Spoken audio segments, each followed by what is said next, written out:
Hello and welcome to this video translating Act 4, Scene 3 of Romeo and Juliet. The scene takes place in Juliet's bedroom.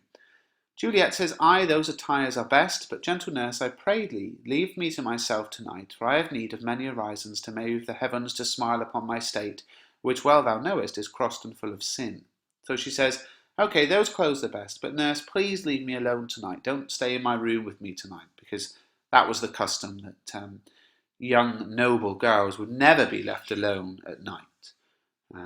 Queen Victoria's mother slept in her bed every night with her growing up, and the day she became queen, the first decision that she made was, my mum won't sleep in my bed anymore, which I think is quite amusing. Anyway, so she's saying, "Nurse, don't sleep in my bed tonight because I've got a lot of prayers to pray. Because I've sinned a lot and I need to pray to make heaven happy with me." And then in comes Mother, Lady Capulet, saying, "What, are you busy, ho? Need you my help? Are you busy? Do you need my help?" Now, Juliet knows this was possibly the last time she's going to see her mum, but look how she replies, "No, madam, we have culled such necessaries as are behoveful for our state tomorrow. So please you, let me now be left alone." So Juliet doesn't think, "I'll have one last bit of time with my mum." She says, "No, we've got everything we need to wear tomorrow. Please leave me alone." Analyse their relationship in the ebook. Follow the link in the description for that. And she also says to her mum, "And let the nurse this night sit up with you, for I'm sure you have your hands full in this so sudden business. So, can you take the nurse with you tonight? I'm sure you've got a lot to do." Lady Capulet says, "Good night, get thee to bed and rest, for thou hast need." So, okay, good night. Go to bed and sleep. You need to rest. And off go Lady Capulet and nurse in what has to be one of the most sort of anticlimactic farewells ever. Juliet knows she will never see them again. And when they've gone, she says, "Farewell, God knows when we shall meet again. I have a faint cold fear thrills through my veins that almost freezes up the heat of life. I'll call them back again to comfort me. Nurse!" What should she do here? My dismal scene I need must act alone. Come, vile, what if this mixture doth not work at all? Shall I be married then tomorrow? So basically, when they've gone, Juliet says, "I don't know when I'm going to see you again. I'm really afraid. I'm almost dead." And she, in fear, starts to call her nurse back, and then she thinks, "No, I've got to do this alone." Picks up the bottle and says, "Come on, bottle." And then she thinks, "Wow, what if this poison doesn't actually work? Will I just be married tomorrow?" And of course she says, "No, no, this shall forbid it. Lie thou there." She has a dagger, a knife, thinking, if this poison doesn't work, I'll just kill myself. What if it be a poison which the friar subtly hath ministered to have me dead, lest in this marriage he should be dishonest, because he married me before to Romeo? I fear it is, and yet methinks it should not, for he hath still been tried a holy man.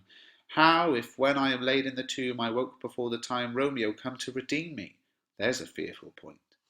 So what she's saying is, what actually if the friar has given me a fatal poison to kill me so he won't get in trouble because he's already married me to Romeo? And then she says, no, he's a holy man, he wouldn't have done that.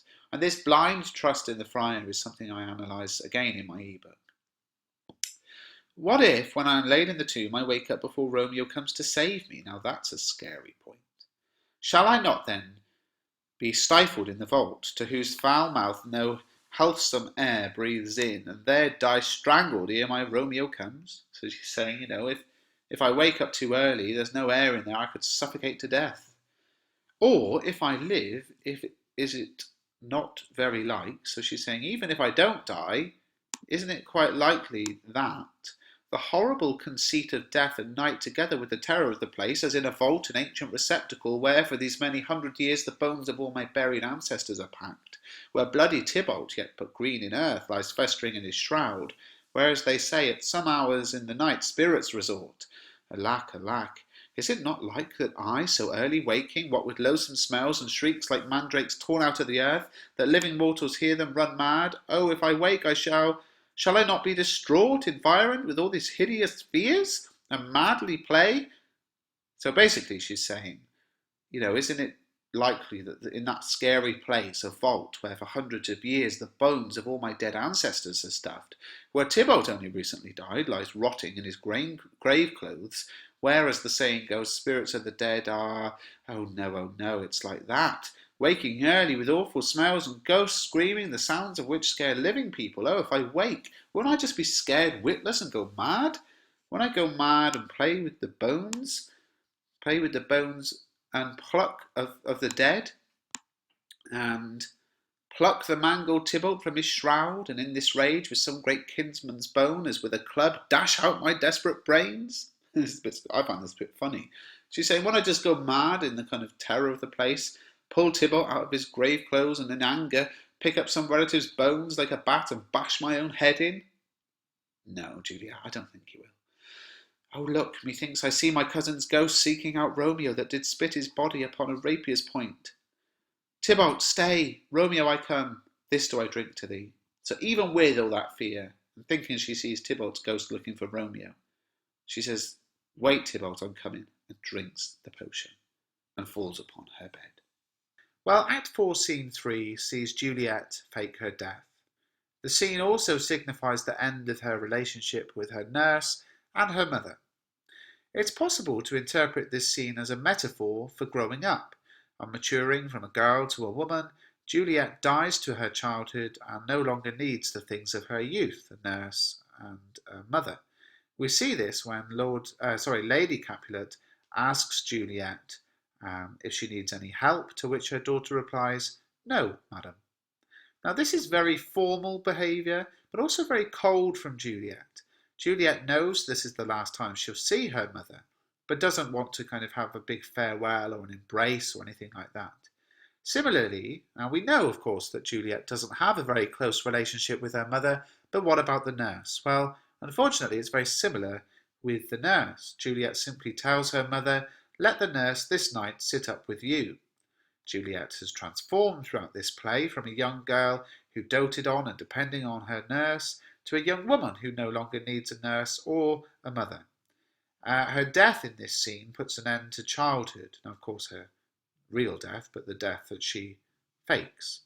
If everything went as planned, Juliet's new life the next day would be that of a married woman who had no contact or dependence upon her parents. Now, of course, this newfound declaration of independence is also found later in the scene.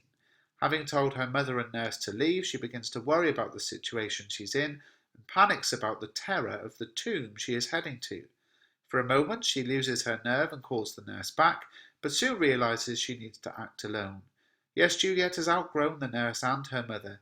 She's been betrayed by them in Act 3, Scene 5, with the nurse advising her second marriage to Paris, and her mother refusing to comfort her after her father's angry tirade, and has realised that they can help her no farther.